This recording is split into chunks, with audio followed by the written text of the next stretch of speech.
So, follow-up material. Can I do some follow-ups? Yeah. I was doing a lot of thinking. Last episode we talked about standing ovations and our 5 ways to fix it, and I think those are perfect still. I thought about it, though, and there's one more thing that I wish was not a thing. So you're sitting in a concert, and there's a standing ovation, and, like, I'll be sitting there, and I'll be like, no, I don't think they deserve a standing ovation for that. To be fair, I did the exact same thing when I was at your concert, so I totally agree. But continue. Good. I'm glad you did that, because every time I'm sitting there, and then, like, people start glancing at me, and they're like, why aren't you standing, friend? You're supposed to be standing because we're standing. And I'm like, I don't want to stand. I don't think they deserve my standing. And so I realized this, and I realized that I hate that social pressure so much. I don't hate it. That's too strong. I strongly dislike that social pressure of, like, you have to stand when everyone else is standing for the standing ovation. Like, it would be more meaningful of a standing ovation if, like, everyone stood up when they wanted to and not everyone standing up because everyone else is standing up, you know? Does that make sense? That makes sense, but to be fair, all of our other methods were based on social pressure. So to now suddenly be against it is a little bit too critical. No. I was against different kinds of social pressure. Not all social pressure is equal. I think social pressure should be applied in certain ways, like methods of scaring people and getting them to do what I think is right, but not getting them to make me do what they think is right. Right. Social pressure is good as long as it's compliance into our ideologies, not into theirs. Which Precisely. is totally fine. Yes. Exactly. To a T, David. You nailed it. What would be better is if there was social pressure to stay sitting down rather than standing up and standing ovations when it's not needed. Right. So there's that one guy that stands up and everyone in the audience suddenly turns to him. He's just standing there like clapping and just like looking around and like, oh no, what am I doing? He starts clapping slower and slower and realizes that no one else is standing up and is forced back into his seat from the peering eyes of everyone else. Mm-hmm, mm-hmm. But then, like, the people on stage saw that one guy stand up and they're like, we did it! We did it! And they can raise their fists in victory for having gotten a standing ovation because the social pressure, like, their performance was amazing enough to get someone standing even though it's the most uncomfortable thing they could have possibly done. And even though the eagle is going to come out and grab them in a couple seconds. They sit down, it's like the swoosh behind his head, and he's just like, oh no. Yeah. But then it really would be meaningful if everyone stood up, because then it'd be like everybody would have to agree that it was worth it. That's true. Because no one would want to take the risk alone to be the only one that was standing up. Right. So I think in my heart, I wish it was that way. That sounds like a magical place and a magical thing to have happen. At least for someone who's performed once, twice. I think once that would happen, when the standing ovation occurred in those circumstances, you would get like Disney music playing in the background at that point. You know, it'd be one of those moments. Everything would just brighten up and colors would be saturated, and you're just like, everything's wonderful all the time now. The other one that you told me to remind you about is your running story. You said I got to remember your running story and ask you so you can tell me, and I need to know. That's all. Okay. I'm ready. So, for a little bit of background for the listeners, the first episode we went to record of Save the World, there was this huge race going on, this huge foot race in our city. And so they blocked off like half the roads in the city. And so we're trying to get to this recording booth. And they wanted us to detour about 2 miles out of the way to get to where we needed to go. I'm like, this is crazy. Like, I can't believe what some of these like running events get away with for blocking off roads and things like that. Right. Like they had like officers at like every single major intersection, like directing people to keep going to the turnoff instead of like stopping the runners so that people could make a left turn over the road. It was craziness. And just to understand, this road cuts the city in half. one side is the west side of the city, the other side is the east side of the city, and you couldn't cross it until you went 2 miles south. Right. And it was just crazy. It was madness. Anyways, Aaron doesn't know this, as far as I'm aware, but I used to work for a racing company, for a foot racing company. I did know this. Yes. Because you told it when we went running. You told me. When did we go running? When we started. Oh, yeah. Yeah. Oh, yeah. Okay. I know what you're talking about now. When we started working out, that worked out for a couple weeks. That didn't last, but it was good. It was good while it lasted. Well, we still work out. That's true. It's dying. It's not as consistent as it was before. But. Well, we've got more important things like David and Aaron Save the World. True. We did not have that. It's true. Anyway, so my story that I don't think you know is I was working for this racing company because my brother-in-law was working for it, and he knew I was really good with computers. Mm-hmm. And they need someone to manage all of the timing equipment, the automatic chips that when you cross the line, it tells you how long your time was and all these things. So there's a lot of actually computational stuff that goes on behind the scenes to keep track of all the races and all the times. Was there like a program that you were running, or was it like, were you just like getting fed data and you had to figure out how to extrapolate the stuff you need to turn the data? Or no, we had a built-in software. The software was pretty primitive though. Like you couldn't do a lot with the data, it just like spat out times, and it was really hard. You could export things to Excel. I did a lot of that, like exporting data and then writing my own things to help out with it. But yeah. So I did a lot of races, and it worked out well because it was often on Saturdays, and this was when I was in college. So I didn't have like a full-time job or anything to get me through college. Mm-hmm. I just got a couple of scholarships, which helped a lot. But then to make up the difference, I went into these races on Saturdays, and you get paid $200 each time or something. So it was a really good. It was a really good gig. It worked out well. Yeah. But one thing it did not help with is my respect for runners. Plummeted the more I did this job. One time I was at a race up the canyon nearby, mm-hmm. and it was a half marathon, and I'm printing out all the times, and people are coming up and asking for their times, which is okay. They're allowed to do that and let them know and say these things. And one time this lady came up to me after running a half marathon. Okay. And she's like, "My time is off by 5 seconds on your system." I'm like, oh, what? Lady, you ran 13 miles. You were running for 3.5 hours. So I was like, why is 5 seconds so important to you? If you were in like the top 5 or the top 10, it's like, okay, that's understandable. We want to make sure the order was clear. But she was like 67th place in her age division. I'm like, why does this matter? Why is this important? Right. You know your right time. If you did it precisely, that's great. Right. Why does it need to be accurate on your system when you're listed as 125th overall? Right. This shouldn't matter. To know she was 5 seconds off, she had to have been timing it herself. And it's like, why did you even come over here? Like there's no point for you to be over here, lady.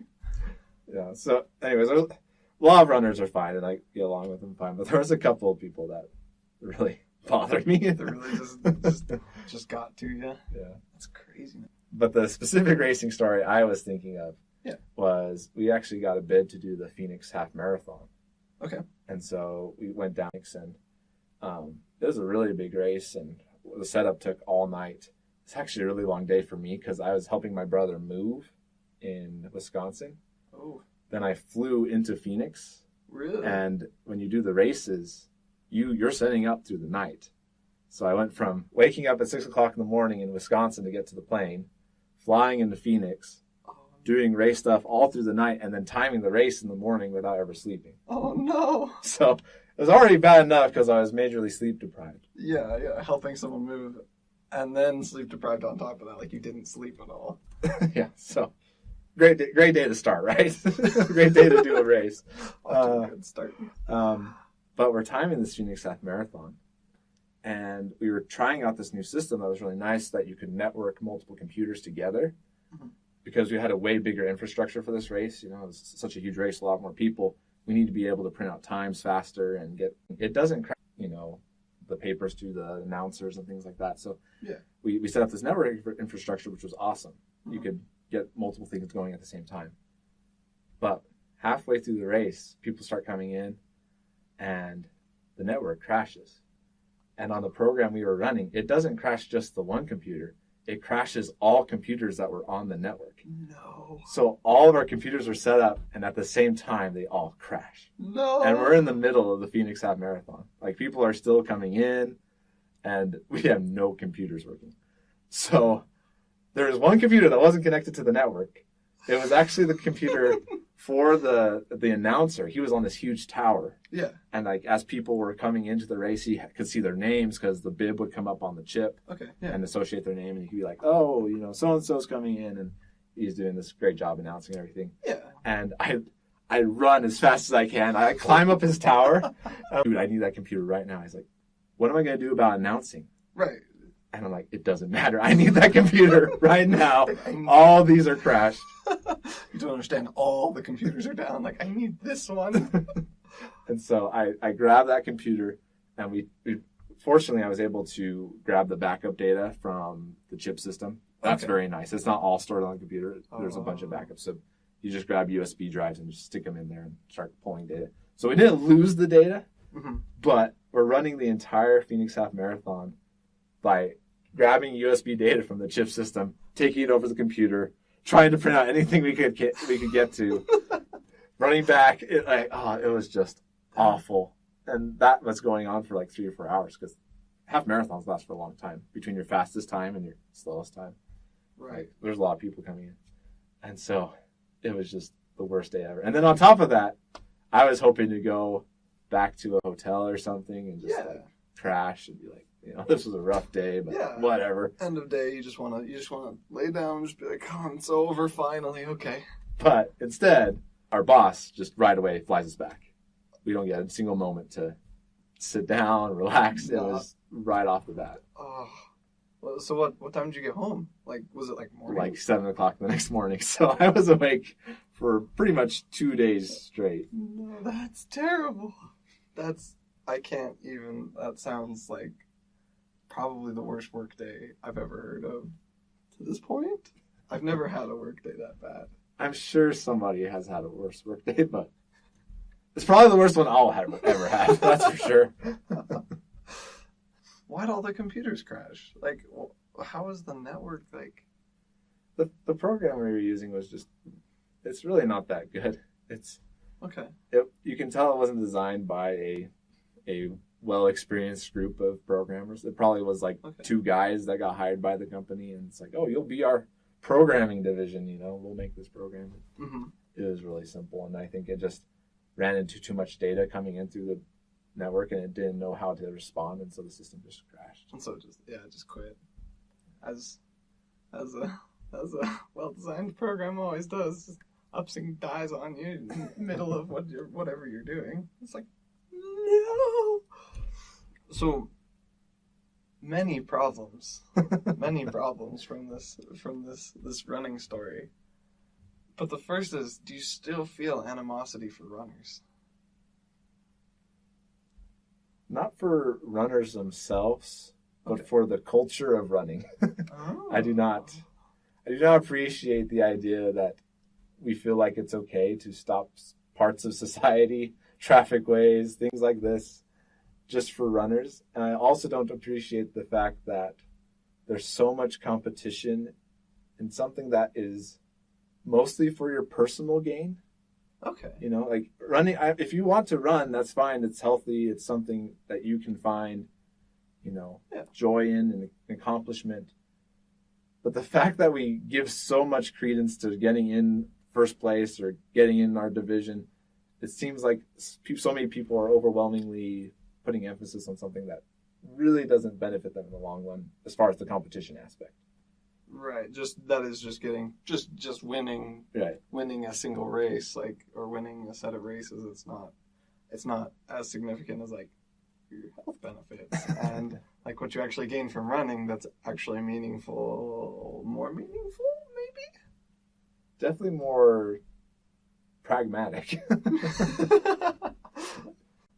Okay. Yeah. I mean, that's a general complaint I have with most sports, anyways. Okay. If you're not like on a professional level where people are going to your sport to be entertained and watching it to be entertained. There's a lot of scenarios in like just amateur sports where we put way too much value into winning a certain thing or winning the competition. It's like you're playing in like a tournament that is many, many levels below when you'll be watched for money or entertainment. So why does this small tournament matter so much to so many people involved is something I don't think I'll ever be able to understand. Okay. So we like to stand up for the little guy and say, well, you know, little things are good, you know. Because I have almost a reverse problem where I'm like, why does everyone care about the big thing? Like, it doesn't matter. It's just a bunch of dudes playing a game. Like, I do that sometimes. It's not that big a deal. But that's not fair. There's a big discrepancy in the amount of money involved. Which says you're wrong. That's true. That's true. Because when it's like for money, that's when you know that you're a professional. You're getting paid to do it? Nah, that's it. You're a professional. What would be the preferred method? What's your preferred method for, I guess, lessening the value of winning small tournaments? My first thought is just like a deadly dangerous penalty for winning. But like you guys have to clean the sewers or take care of the eagles, or if you want to win, you're going to have to do community service. I think people, well, I think, oh no, see, that doesn't solve any problems, because that just demotivates the players. Yeah. Then everyone just stands there looking at each other like, you make the first shot. And the other player's like, you make the first shot. And they just stand there in a staring match. That's boring. That doesn't fix any problems. I think part of the problem is that, so jumping away from running and more into like, my experience is mostly with like little kids, community basketball games and things like that. Okay. And way too many parents believe that their children are just bound for greatness in their sport. And so they value the wins because they believe it will move them on into the NBA and all these amazing things that their child is obviously destined to do. Okay. When clearly their child has very minimal chance, even if they are gifted and talented, just statistically speaking, right, there's such a small probability that's going to actually happen. And so I think the root of the problem is you just need to be able to get parents to realize that they should focus on more plausible career paths for their children. Okay. And then I think that would solve a lot of other problems where tournaments wouldn't matter as much because they realize it's just for fun because they're not destined for the NBA and that type of thing. Yeah. Okay. No, I got you. I see. Like, because you see a lot on TV. You see these big name players, you know, the sport players and the LeBron James and Steph Curry of the world. Right. Exactly. The very small portion of people that get paid an incredible sum of money. Those numbers are sickening. Yes. Amounts of money to play these games, and we see that so much, and it's such a part of like the public like mind that we kind of, it makes sense because people focus on that. They're like, oh, well, my kid, they like basketball. We're gonna. They can play basketball. Anyone can play basketball. They can play basketball. They can be great. And so they want them to push them to be like their favorite sports players, when in reality there's much more meaningful, well, there's much more statistically likely statistical likelihood and possibility of them having an excellent career in another field that's 100% better for society and 100% better for them and their happiness generally. Money doesn't make happiness, so I don't know how we could change that. Well, and it's not like I'm saying we should stop letting kids play basketball. No. But if my kid wanted to play basketball, that'd be great. But I would never be mad if they lost or they didn't do their drills just right. Or right. I'd be like, oh, you put forth good effort. All right, now go study your math homework. You know, you got more important things to do. This is a fun cool. thing you do on the side. It's not the thing that should matter. You'll just be straight career oriented. You know? They turn 5 and they're like, I want to play this game. I want to play soccer, which I played as in the community. Played some community soccer. Like, I want to play community soccer. You as the parent can just be like, you can play soccer after you get like your real career going instead of trying to feed this ideal that you're gonna play soccer. Like, no, you're gonna study physics and math and science. Come on, Jimmy, you're 5 years old. It's time to figure out what you want to do with your life. Poor Jimmy's just like, I don't know. Yeah. But in general, I think if we lightened the attitude towards sports and realized that some avenues should be created for people that are more likely to be involved in those sports, and those should matter more. But in general, especially until you're older, anything below like 12 or even, I would say even like 15, 16, Okay. anything in those sports or those categories should be taken more lightly. Should be realized that this is just for fun. They can develop skills, but the outcomes don't really matter for a long time. Right. And for most people, they'll never matter. They shouldn't, because Right. they should be pursuing other options. I agree. I like that. I like that a lot, actually. I like that way of putting it, of just lessening the impact that these games have on life. I'm not a big sports guy, and I don't like sports. Doesn't come up for me very often. So I think part of it is also the circle like that you keep. Like, most of my sports comes from you. Like, I don't talk about sports with anyone That's else. a really bad source of information. Because I'm like, no more sports, no more. I'm not a huge sports guy to start, so I enjoy watching sports, but Right, but correct me if I'm wrong. Like, you get a lot more of that sports influence from the people you are around. that's true. And so, like, I haven't thought about this too much. I haven't thought about it a ton. Like, I did play sports when I was a wee lad, but as of now, like, it's not even in my radar. It's not even in my scope. So part of it could be just like totally socially disassociating yourself from sports. Somebody comes to you, like your friend, and is like, look at this sports stuff. And you're just like, nah, no, I don't do that.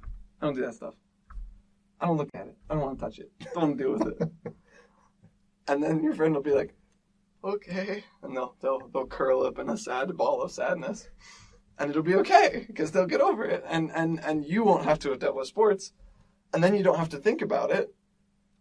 Are you saying we should treat sports more like drugs?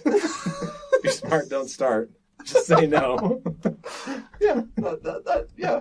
I think that would be wise. Just don't get going. Just stay away from that stuff. It's not good for you.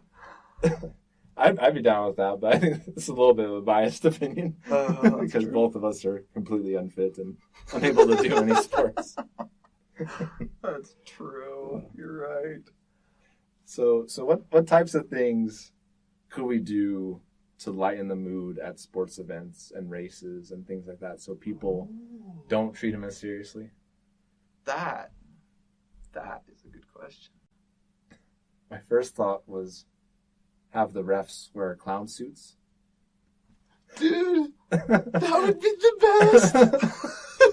I don't think it would give any more respect to the refs, which they already don't get very much. So that might have some issues. But he definitely would have a harder time taking the game seriously. Yeah, if all the ref comes running out in a clown suit, he throws up his flags and he's like, yeah, and everyone's like, woo, clowns. Other alternatives I thought of was serving like shaved ice during the game and cotton candy. Okay. Yeah. Anything that makes it feel more like a fair than like a game. Like a big old fair event, you're just there for fun, just hanging out. Better, instead of dressing the refs in clown suits, we dress the players in clown suits. I think that's a better That would idea. also help the problem of having less people wanting to sign up for sports.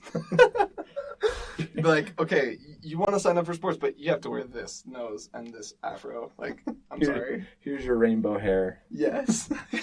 Your rainbow afro and your huge oversized shoes. Like, this is what you'll be playing in.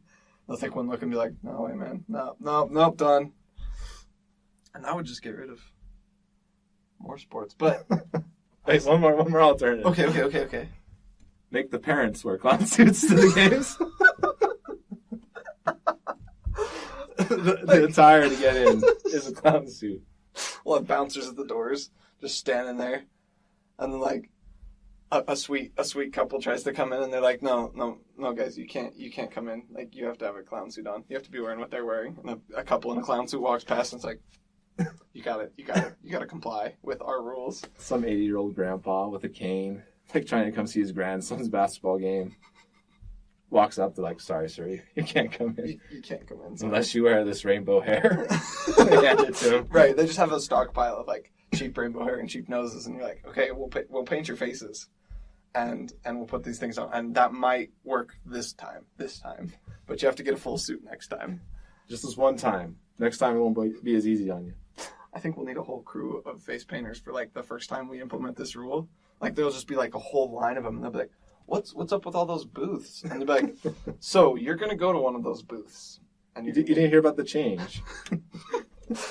You didn't hear. Like this is a big change in our policies. Like you have to go to that booth right now, and they sit down and they're like, all right, and they pull out the white paint and they start. All of a sudden, you just have white paint everywhere on everything, and your rainbow hair, and they're like, is this really required? And they're like, yes, sir, it is. Well, I can't let you in if you don't have your rainbow hair on. I can't do it. I'll get fired if I do. You have to be deadly serious the whole time, though, about the policies. We need, like, I think you have just, like, these big, huge guys just busting up because the 80-year-old grandpa comes back after getting his clown suit on. He's just like, I hate you guys. And they're just trying not to laugh, trying to hold it in.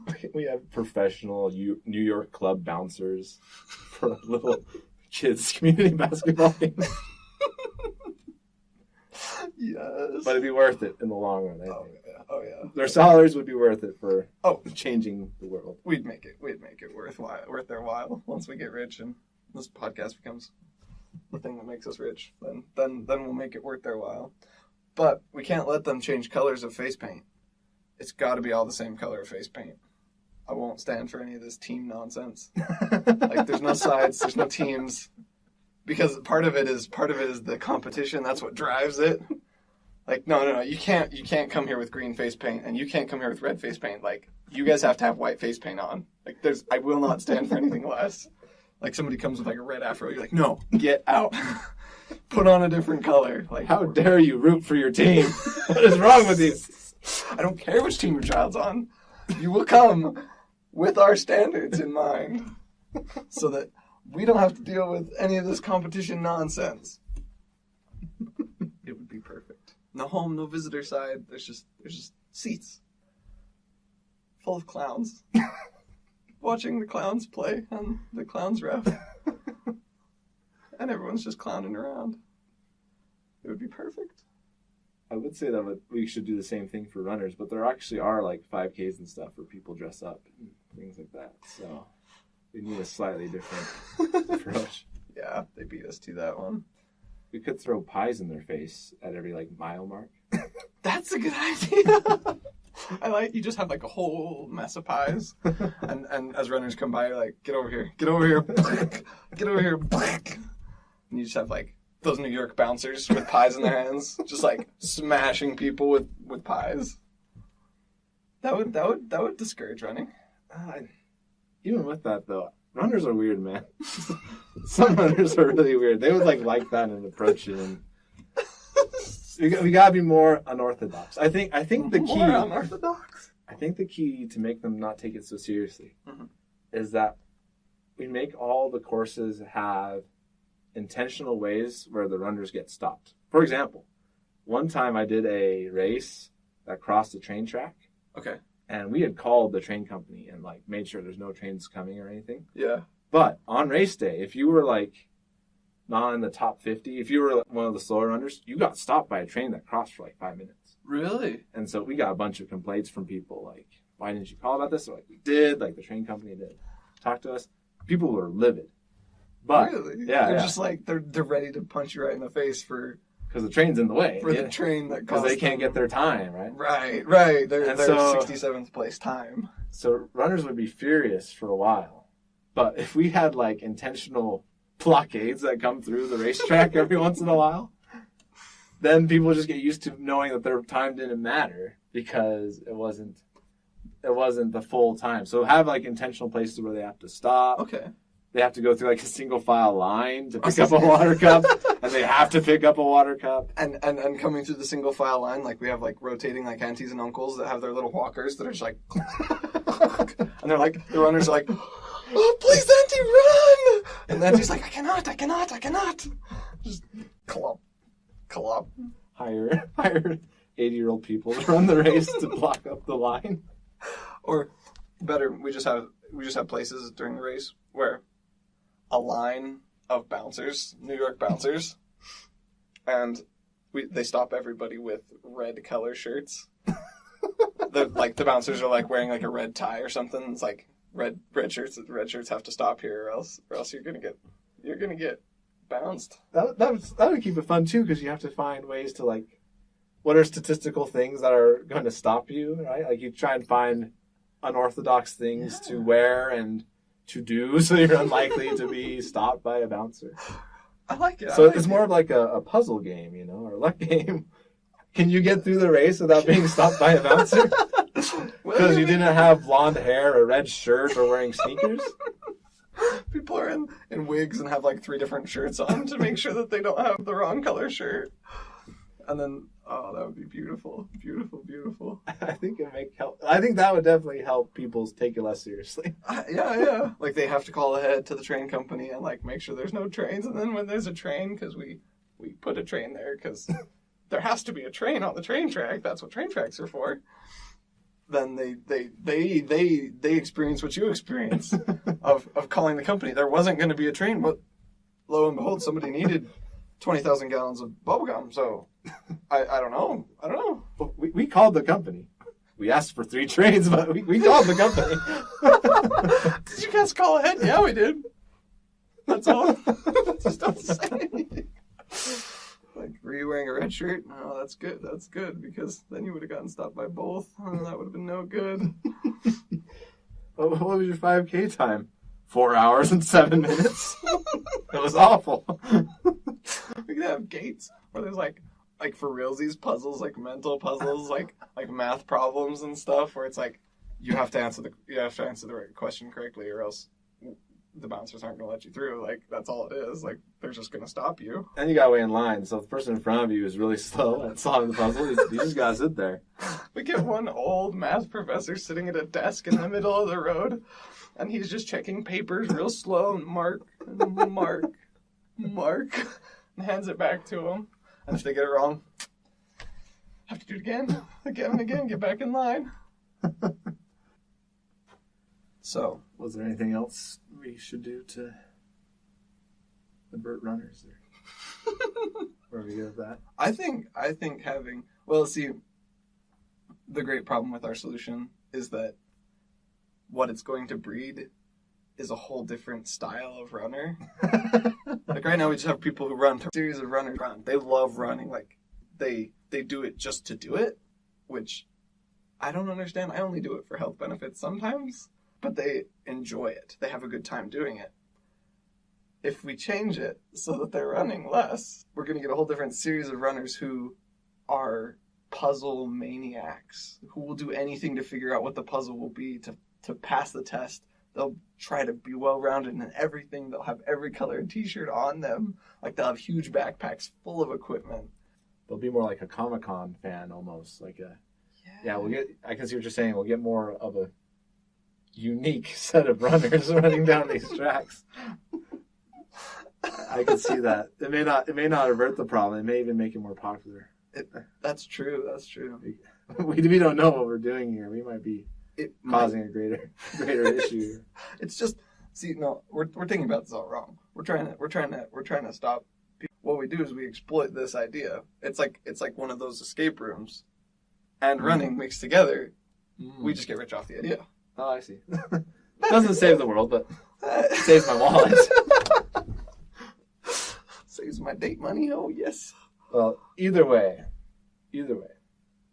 they can do it however they want to, as long as they don't block the main road. I'm sick and tired of that. Make your races down other parts of the city. I've got a better idea. Another idea. A sky bridge for runners. Like, why would you have people running down the middle of the road when you could just have a sky bridge over the road, like, go anywhere you wanted? That gets used one time a year. It could be used more times than once, maybe. Ooh, better yet. Instead of a sky bridge, how about just a fully levitating platform that you can use for any type of event?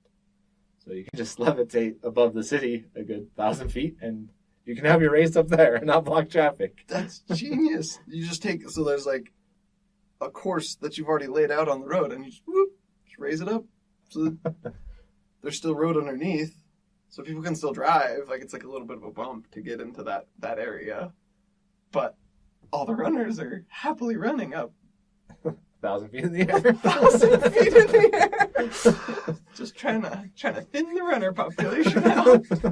Like, people who are terrified of heights aren't going to go up there. People might fall off, and I'm sorry, guys. Like, this is just a hazard that's going to be. Disaster strikes. It's not our fault that the road's also slightly curved up there, so you're more likely to fall, but... Put the levitating machines in the middle of the road so it just kind of bends out like a floppy piece of board. I love it. That's all I got. That's how we're gonna save the day. Clown suits, bouncers, Puzzles and floating platforms. Puzzles and floating platforms. 4 ways to lessen the impact of sporting events in our world. To make it pragmatic. Indeed. Help people focus on the important things, like accounting, physics, science, math, engineering, cabinets. These are all terribly important. Indeed. So, you, this last weekend, were at a conference. You were, like, totally off the map for a whole week. I heard from you a couple times, but we weren't in contact. Like, we didn't do anything because you were at this conference. Don't tell me about this conference. Yes, so it was a very long time. It wasn't just the weekend. It was Monday through Friday. It was a really long conference. Okay. The conference I went to was called CVPR. It's the Computer Vision Pattern Recognition Conference. It's the big international conference. It had 6,000 people there. Most of them have PhDs in computer science. It's crazy. Okay.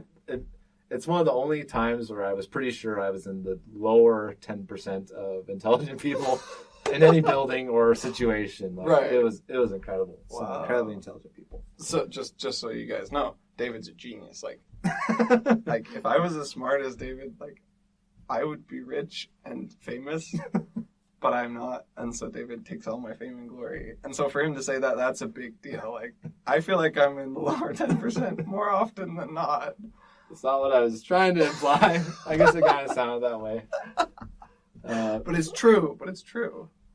So for background, so people understand, I'm trying to get my master's degree in computer science right now. But my background is actually in physics. I actually teach physics at a high school and do that part-time while I'm trying to get my master's degree. So to be fair, I'm usually teaching people, usually in a high school scenario. So often I'm the person that's, giving out the information. Right. But in this scenario, totally reversed. Okay. Where you were the student. Not only was I the student, I was the student to thousands of people that have done amazing work in the fields of computer vision. Wow. And so, anyways, it was a really, really cool conference, and I learned a ton. Mm-hmm. But one of the things about conferences in general is I feel they're incredibly inefficient for the purpose of what they're trying to do. And I always wonder when I go to these conferences, are conferences a little outdated? Mm-hmm. This one did a lot of cool things that I liked, which we'll talk about in a second. Yeah. But for example, when I did physics conferences, because I've done physics conferences, education conferences. Yeah. This was definitely the best conference I've done. Okay. But in previous experiences, a lot of conferences are, you show up, There's a plenary speaker, someone that talks to everybody Right. for like an hour to Okay. show off how awesome they are and all these amazing things they've done. Yeah. It's mostly an ego boost. Yeah. Because you got to be invited as a plenary speaker. Yeah. Anyways, then you break off into different sessions and people talk about more work that they've done. And that's it. You just watch people talking to you for hours and hours and hours, Really? for days on end. So it was just like a bunch of meetings all put together. Yeah, Bunch for of hours and work hours. meetings. Yes, and those all the conferences. One of the things I loved that they did at CVPR that was different was that they didn't have any plenary speakers. Okay. They changed it, so instead of people speaking for 15 minutes, which is kind of the standard, they'd have a couple of people speak for 15 minutes, and then they do what are called spotlights. So Okay. you just talk for 3 or 4 minutes about your work, and then you could say, come and talk to us more at our poster session. Okay. And so you'd have maybe an hour or two of people presenting things they're doing.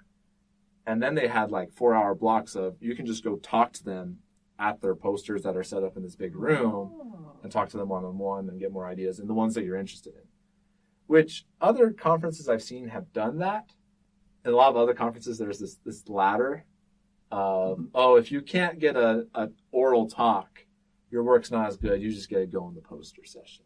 You know, Okay. so it was almost like a downgrade or like frowned upon. Oh, you couldn't get an oral talk. You just got to get into the poster session. Oh, A lot of I like see. undergrads and graduate students end up in poster sessions. Yeah. Anyways, but I feel like the attitude was totally different at this CVPR conference, where it was more of everyone's at the poster session. That's where you go and talk about the work. And so it wasn't frowned upon. Like everyone went to the poster session. Even if you had an oral talk, you still were at the poster session. Right. You Yes. still had a booth to work out of. People could still come talk to you after your spiel, after your big deal. I really like that format at CVPR and that change they made.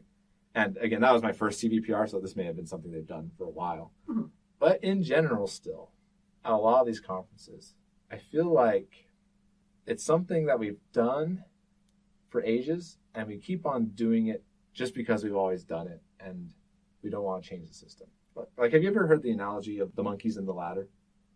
No. So some people believe this was actually done as an experiment, although we pretty much have proven that it hasn't been done. But I just use it as an analogy. Okay. So let's say you want to teach a monkey to not climb up ladders. Okay. So you put a bunch of monkeys in a room together. Let's say there's 4 or 5. Yeah. And you put a banana at the top of the ladder. Okay. So one of the monkeys sees the banana. He starts to climb the ladder to get it. And then you spray him and all the monkeys with a hose. With Okay. water. Okay. And then anytime they do it again, you spray him and all the monkeys with the hose. Eventually, the monkeys all learn, if you climb the ladder, you're going to spray them with water, right? It's Yeah. not good to climb the ladder, even though Right. there's a banana at the top. Right. You want the banana, but the punishment is worse than the banana. Right. So let's say then you pull out just one monkey and replace that monkey with another one that hasn't been in there. So what's he going to do? He sees the ladder, tries to climb up. All the other monkeys know that they're going to get sprayed with the hose. Yeah. And so they'll grab the monkey and maybe beat him up a little bit or whatever they need to do to teach him, like, don't climb that ladder. Like, we know what happens. Right. And so eventually that monkey learns to not climb up the ladder because every time he tries to climb up, all the monkeys around him grab him and tell him to stop. And pull him down. And Right. pull him down. And you get your big bouncer monkeys that are just like, Yeah. no, you can't climb this ladder. Like, Yeah. don't do it. Yeah, exactly. But here's the weird thing. If you do that enough times, pulling one monkey out at a time and switching them in, eventually you'll have all monkeys in there that all learned not to climb the ladder, but none of them ever got sprayed with a hose. So they know not to climb the ladder, but they don't know why. Whoa. That's cool. That's a cool idea. Yeah, Yeah. I can see it. Yeah. I really like it as a way of describing why sometimes we get in certain mindsets in society because something had origins very, very long time ago, hmm and no one's been willing to kind of confront the status quo. Okay. And so we just kind of keep doing things that way because it's the way we've always done them. Right. But we don't necessarily know why or have good reasons for why we do it. Right. Okay. Yeah, I can see it. Yeah, that makes perfect sense. I like that is just it's a good analogy because it totally makes sense in my mind that you can get a whole group of people that doesn't know why they're doing what they're doing, but they're doing it because that's like that's the social pressure I always talk about. That's just this unstoppable force that you feel and that everyone else around you feels, but no one knows quite why or how to change it, or it's just a weird. It's just a dynamic that exists, but it's hard to explain. Right. So I feel like conferences is one of those things. Okay. The origin of conferences and why they started out was that hundreds of years ago, when science was at its root and people were starting to publish, we needed ways for people to communicate with each other, what they were finding, share ideas, and be able to share their research so that ideas could move forward. Yeah. And back then, you didn't have email. You didn't have telephones, or if you did, they were relatively primitive. Right. Right. And it's really hard to explain over the phone what you're doing in your lab. Right. Yeah. And so the only way to do it was to bring people together and say, we're all going to meet on this day. Everyone will publish their research and say what they're doing so that ideas can spread and we can know what each other is working on and that type of stuff. Yeah. But things are so much different now. First of all, in scale, the number of people that are involved in a lot of these conferences is just humongous. 6,000 people were at CVPR, 6,000 plus. Yeah. There's no way, even if I spent all day just talking to people, that I could meet everyone, have a sense of what people are working on. There's so much stuff going on in that community. Right. That's more people than you can ever know. That's more information than you can ever gather in any reasonable amount of time. Right. And then the other thing is just in terms of research itself, I always thought this is kind of silly. This may be specifically with computer science. Okay. But there's a lot of people that publish their papers online before they get to the conference.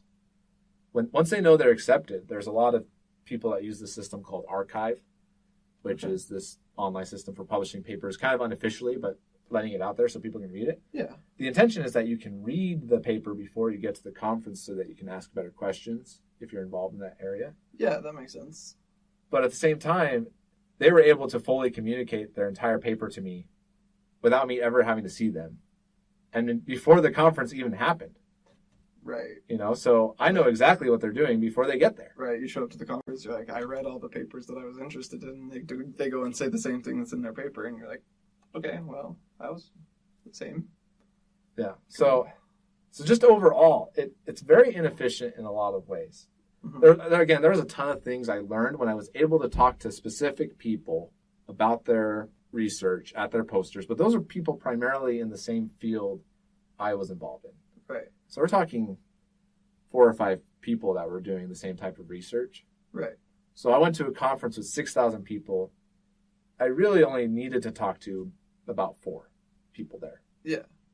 That's a very small percentage of the total number of people that were there. Yeah. So another thing that always kind of makes me laugh, these conferences are often touted as these amazing places to network with people. Yeah. And make connections. Right. Which again, that availability is there, but there's so many people here. There's so many people at those conferences. Yeah. You don't know who you're going to see again, who you need to talk to. Right. I talked to those 5 people because I saw they were doing the same research. Right. And that was the only real networking I did. Other networking really didn't happen. We had, hundreds and hundreds of tables to eat lunch at, for example. Yeah. There were tons of people just eating by themselves. Okay. Which is fine. That's what I did. Yeah. I wanted some privacy to work on stuff and eat my lunch, but everyone's like they're working at like the table eating their lunch by themselves, and you're just over there like, why is everyone sitting by themselves? As you sit by yourself and eat lunch. But I just say I don't always buy the networking plug that's often given for these conferences. Right. There are people you will see and meet, but they'll often be related to the same field you're working with. Okay. Yeah. 5 people. So it always makes me wonder, what needs to change in conferences? Because a lot of research-based conferences were generated because people needed places to publish and they needed ideas to spread a long time ago. But there's so many more effective ways to communicate now, or maybe not effective, but at least efficient at the very least. Right. It's totally inefficient to gather every 6,000 people at a huge conference where it's for a whole week where you're only going to talk to a couple people that are in the same field as you. Yeah. It's not great. Yeah. And again, I'm not downing on CVPR, because as far as conferences go, it was amazing. That's the best I've ever seen a conference go. Yeah. But is there a different mentality we could have that goes away from this idea of we need to have conferences because we need to have people publish research and present it, and we need to be able to show how smart we are? And like I feel like there's a lot of ego boosting at conferences that goes on and things like that. So I wanted your perspective, because you're kind of an outsider as far as I'm aware. You haven't published any papers yet. Indeed, I am so much less in the intellectual realm for my work. A conference would be just like ludicrous. I do cabinetry, and it would be ludicrous to go to a conference to see all the new methods of doing cabinets. Like you get the feel as you go through it. It's not that hard. So this is kind of an area where I'm not really familiar with any of this stuff. So let me pose the question. Okay. So ignoring conferences, let's say we've never done a conference before. Let's say I wanted a way for people to show that they've done research. Okay. To prove that they've done research. Okay. A way for people that are in the same fields to know that they're doing the same research and to communicate with each other. And that's really it. There's not a whole lot that needs to be there. We just need to have communication between people in the same fields and to show that research has been done. Okay. How would you set up a system if I describe that as a problem? Okay. So I think what I'd do, so if I'm understanding this correctly, it's a system, you're wanting a system that will get people in communication who have the same field of research, who are doing the same kinds of things. That makes sense. I can see how the resource structure would be geared towards a convention. Whenever I do certain kinds of research on the internet, very specified research on the internet, it becomes incredibly difficult. General information is so easy to get from the internet, but specified information, incredibly specific, I have such a hard time finding anything. So I'm going to say that's our base problem. There's no other way to really get, at least as far as I'm concerned, get in clear communication with you talk to those 5 people. Would you have had a better way to get in contact with them rather than going to the convention? Well, so half the problem is right now the only way to really get a hold of them was through the convention. The other half the problem is I didn't know they existed until the conference. Let's not call it a convention, because I think of like Comic-Con and things like that when I say convention. Those I'm sure are doing just fine. Those don't need to change, I'm sure. Yep, they have a whole different format. I'm thinking of research conferences, education conferences, things like that. Okay. Trying to get the conference mindset. And you didn't know they existed. It's almost like we just need a really big place where everyone's on board and everyone's involved. The first thing that comes to mind is Reddit.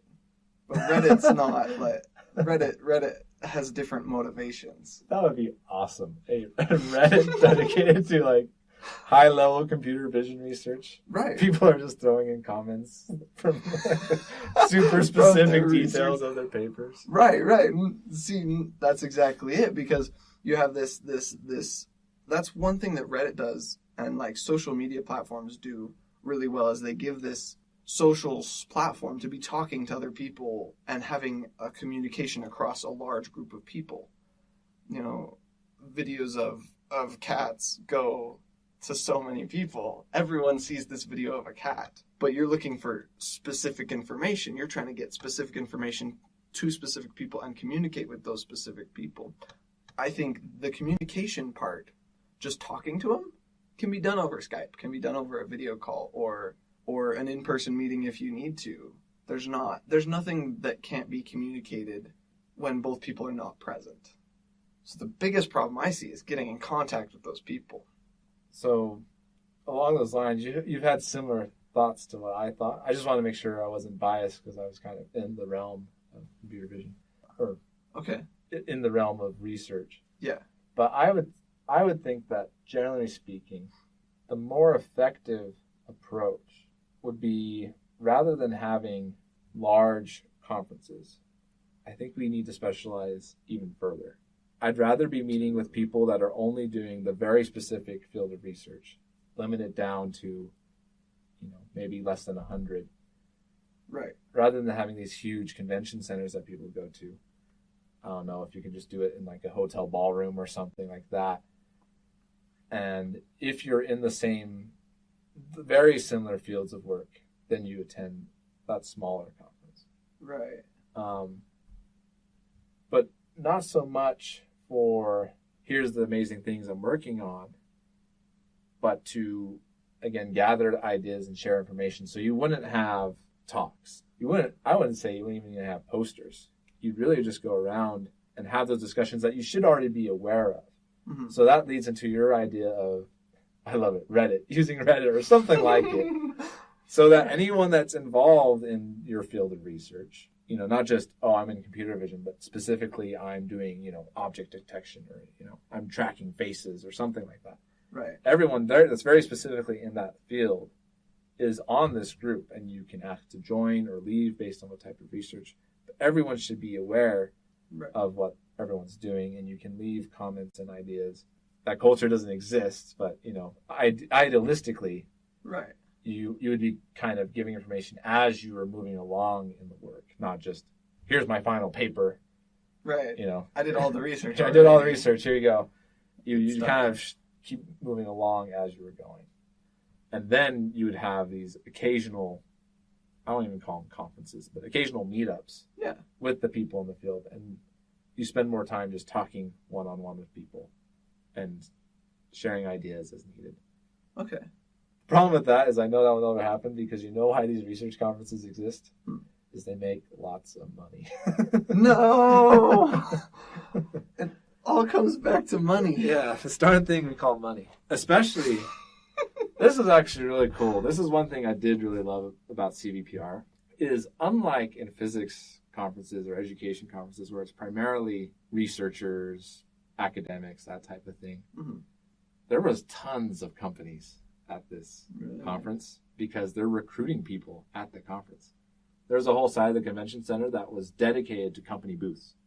So when you were tired of walking between poster sessions and stuff, you could just walk in and talk to people with their companies. They had demos of what their company was doing.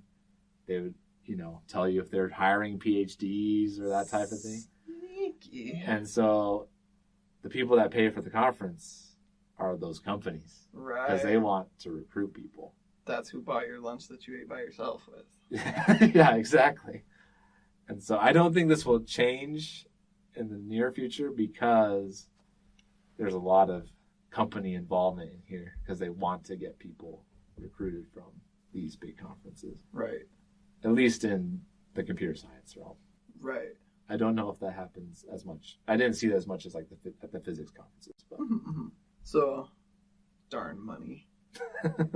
I think, at least for now, I'm having a hard time envisioning anything that could completely move us off of these conferences. Because the generalized conference really does do a lot. Like 6,000 people came because they're all doing something with computer vision. That's their thing. And so they all came to this big generalized conference. But the problem I see is that it's still too generalized. And those companies, those sneaky companies, hiring people, doing their jobs. I think a better way to do the conference would be to have the big computer vision conference and have maybe at most a day where everyone's together. At most. Like, that's maybe a little too much time together. Get everyone together, talk about whatever you want to talk about. Have your hiring stations all set up, your big section of companies that want to hire talented people. And then disband the large group of people and break into smaller groups with their own room and their own 3 days of conferencing, or their own half a day of conferencing if that's all you need. Each group becomes like its own conference, because the big conference got everyone together, and then there's 30 different subtopics that people can choose from and go to those specific conferences where they're so much more likely to meet somebody who's doing the same research as them. And it just narrows your field so that you're not wasting time going around and looking at all the cool stuff. And you can just get to the point of, hey, I want to talk about this with you guys. Like, you guys are the people I need. And then don't have them as often. Don't have conferences as often. You just have one. Now you all know each other. Here's the website, the forum. These 60 different groups are now, the only words that come to mind is subreddit, subtopics of this website that everyone can now connect on. And that would push the ball right into the website, right onto the internet. Mm-hmm. It'd have to be a well-designed website that could clearly, easily get communication between parties. But I think that would be better than a week-long conference. It breaks my mind. Like, I can't imagine what you guys were doing for a whole week. I just can't understand it. You get kind of into a robot mode by the end. Really? Because it is so long. But I like that idea. I think there are attempts to try and do that because they do break the oral sessions by topic. Right. But I think, again, there's kind of this mentality of I'm presenting this big, long research paper that's been going on for a very long time. Yeah. So I like your idea of you're spending a whole day just with people working on similar topics, and you don't have presenters or anything. I would love it if people just whipped out laptops and were just like, what do you think of this thing I found on, this part of the image that I was working with? There's some artifacts along the edge or whatever it may be, and that'd be awesome. Just you're almost like in a research group with everyone that's in the same field. Right. For a couple days. I like that. I think that'd be good. I think that'd be 100% more effective. And to be honest, half the problem with these conferences is flying everyone in. You gotta fly everyone to a convention center. I think it would be better to have a way to just have a hologram of yourself walking around in a conference center. Conference center. Way more efficient. So you don't have to fly in. You don't have to waste a whole day flying from Europe to get to this really cool conference. You show up as your digital self and your hologram self, and you can walk by Sigourney Weaver introducing the conference as you walk into the conference hall. It's perfect.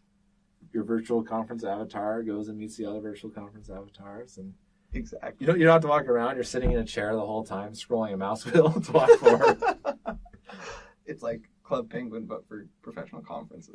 It's perfect. It's perfect. That'd be a lot better. Yeah. And then the system can just like teleport you.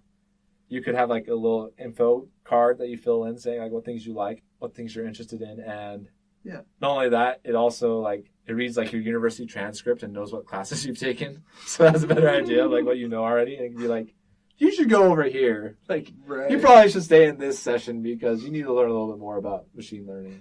It brings up little icons all around the conference of places that you should visit. Like this place is probably related to what you're interested in. This place is probably, and this person over there, that person walking right there, run, grab him, get him quick. He is somebody you need to talk to. And so it would take away all of the wandering and the sometimes aimlessness, of the conference, and just like get straight to it. You could pack 5 days of conference into a day if you could just snap to one booth and then just snap to another booth. And snap to that person that you need to talk to once they're free. It'd be better, too, if it's like, you have a high probability of being hired by this company. You should go talk to them. Don't even bother with them. You're not going to make it. Don't bother. They're doing something completely different. They don't want you. They don't want your skill set. Just a terrible work environment. Don't do it. Don't go over there. But this one's good. This one's good. Every time you start walking towards something that's not helpful, you get like a big red like stop sign. It's like stop, turn around, stop, turn around. It does what it does in the games where it like flashes red along your peripherals. It's like, Like, warning, something's warning. wrong. I guess I should probably turn around. You turn around, and I think that would be just infinitely better. I think it would. No, yeah, holograms is still the best idea. As a more immediate method, you could build a virtual landscape, and VR headsets for everyone, or not even VR, just dude, play it like you're playing a computer game. Play like you're playing any kind of game. You get on for the conference, you get your mouse, your WASD, and your mouse, and you walk around, and you talk to people that way. And when you walk up to like another avatar or another character that kind of looks similar to somebody you're looking for, or somebody that the computer thinks you should go talk to, then it brings up like a video chat screen, so you guys can like video chat face to face and be like, we need to talk. Like you know something that I need to know. You'd have to give it a cool name like Conference Madness VR or something. Hey, you going in on Conference Madness this weekend? Oh yeah, I'm gonna be there from Saturday in the morning till the night. Battle Royale conferences. And you just, it's the more people you network with, like the better off you are, and the person with the most points at the end wins. As a grand prize, They get like lunch shipped to them. You can get like virtual swag from the companies and stuff. Yes, you walk around to the booths for the companies, and like a little video pops up on your screen of like, oh, this is our presentation, so that you don't have to hire somebody for the company to do the presentation 40 times. You can just make a video of one person doing it once.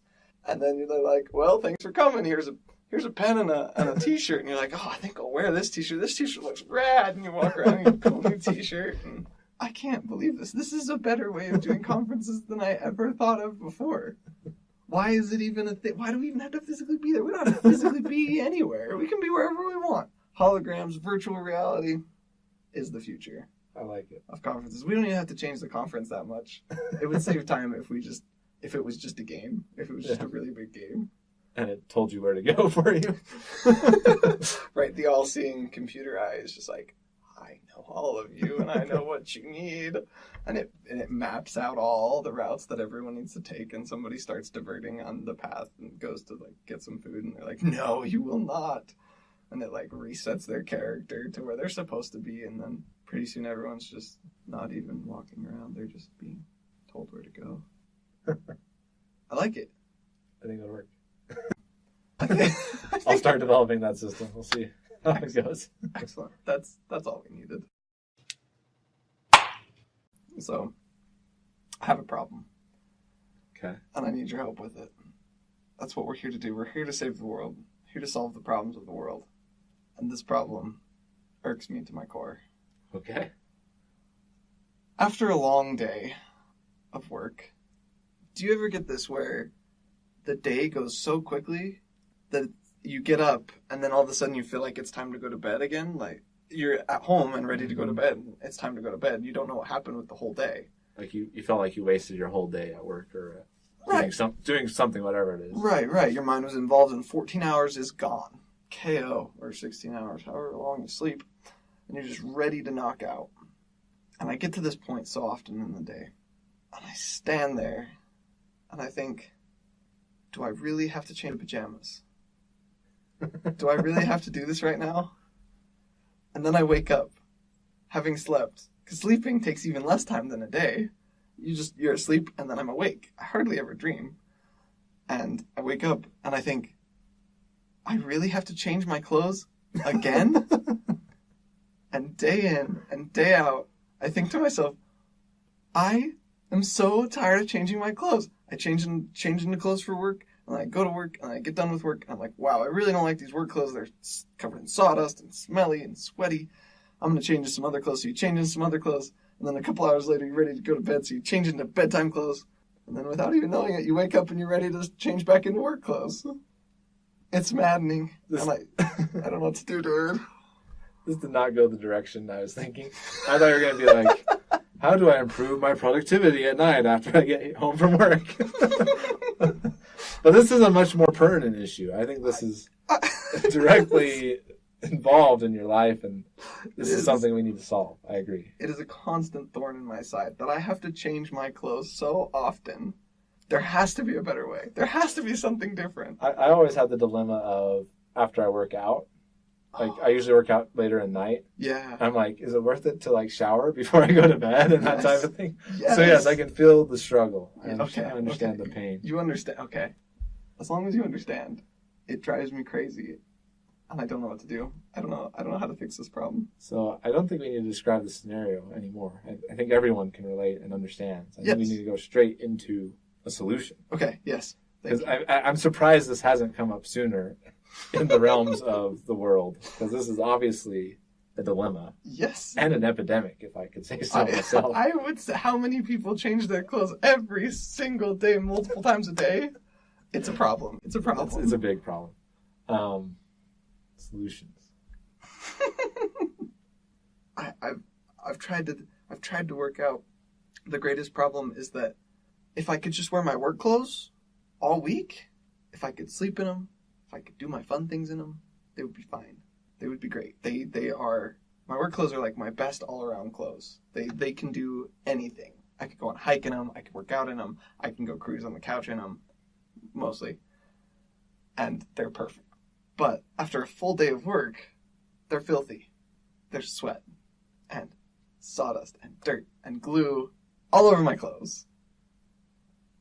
My first solution here Okay. is we need to make clothes more disposable, just like plastic utensils and things like that.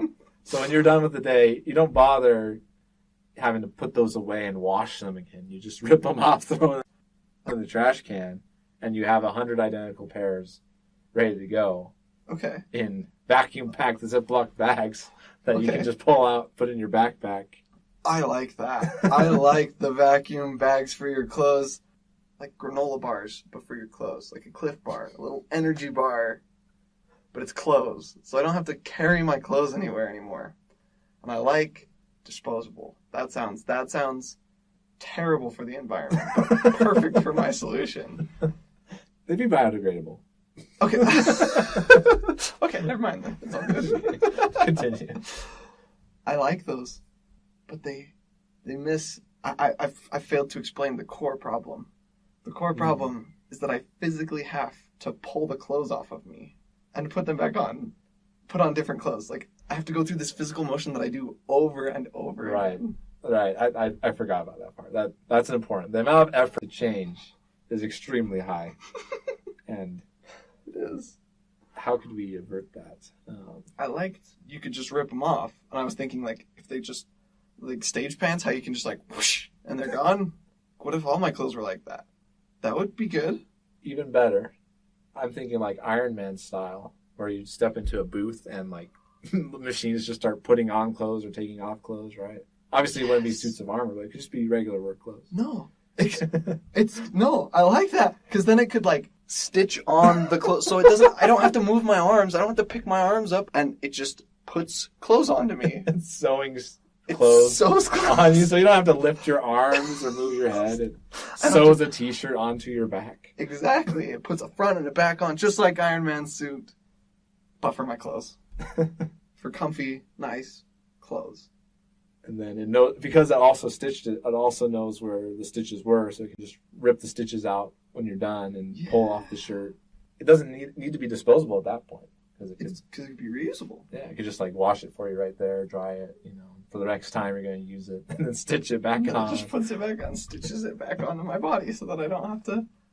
It would get some cool designs too. I could change up colors, and like my shoulders could be like orange, and then the rest of me could be. I don't know colors. I'm not good at I was designing. going to say, wow, that's an amazing design, Aaron. Orange shoulders and another color for the rest of you. I went into cabinetry, not design work. So this is I'm not a great The designer. possibilities are endless. We could change our shoulder colors. Or like my right leg could be like bubblegum pink, and my left leg could be midnight black. I could walk around like that. That'd be nice. This would also help with our previous problem with everyone having to wear clown suits. They could walk up to the booths before the game, and they get stitched into clown suit clothes before the game starts. We need a clothing booth, a real live clothing booth like Superman. That just instead of a booth where you can physically take off your clothes, that's too much work. Like Superman, I don't know how he like got out of a tie and a button-up shirt so quickly every time. He's Superman, I guess. Just a booth where it will just put the clothes on in a quick 10 seconds. Your clothes are on. It'd also be nice if it was a home one, it also gave you a shower really quick. It was like after a workout. So you walk in, water just splashes down on you. It shoots, soap where needed, and then dries you, air dries you, and then puts the clothes back on. I assume my like the airport, my standing position for the machine, kind of like the airport machines, the big scanners. Like you have to stand like this, and every time I go in there, I'm like, okay, I will stand like that. You assume the standing position, and it removes your clothes, showers you, and puts new clothes on in a quick 30 seconds. My life is complete, and I could be. That's the last invention you need to die happy. The last success of humanity needed. I like it. The Iron Man, Superman clothing booth for all your clothing needs. I think you solved my problem, David. I think that would work. I think this is the great end too. The great clothing epidemic. Yes. Of the 21st century. The end to the great clothing epidemic of the 21st century. So many clothes, too much work. You can employ a team of people to reload these machines with clothing. It's like, you're out. It's like, okay, this is trash. And just throws it. Just checks 100 yards as far as it can see. No aim or purpose. With that. And just throws it somewhere, anywhere. As long as it's not too close. Just a randomly set of generating just positions that it'll just, today we choose here, and it throws it there. Today we choose here, and throws it there. And then people would come by, and within like a 500-foot radius, clean around the machine, clean up all the clothing around the machine, and then reload the machine with all the clothing that it needs, and the colors that you specifically ordered. I misunderstood. Is this just dirty clothes, or is this? Clothes you're done. Clothes you're done. Like clothes that will not. You can't. They won't work anymore. Okay, I thought you were just adding extra effort to the system, chucking clothes so that someone else. You wore this once, throw it on the ground, and somebody else come clean it up. I don't want to deal with it. Okay, sorry, continue. Would fix my tailoring problems too. So I'm shaped like a triangle, and all my dress shirts need to be tailored. All of them need to be brought in by like 2 feet. It would tailor right to me. It would fit perfectly. Now that you say that, you do very much look like a triangle with your shoulders. I didn't notice that before, but yes, you are kind of shaped like a triangle. Shoulders, and then it's just like that. Which maybe like a little for the hip part. It kind of levels out, and then that's what it is. It's woo. Anything else about this? Nope. My problem solved, and all will be well. Somebody needs to get on that. I don't know who. I think Tony Stark would be a prime candidate, or Superman. Those both seem like good candidates to make this device. Aaron, I hate to break it to you, but neither of those guys are real. What?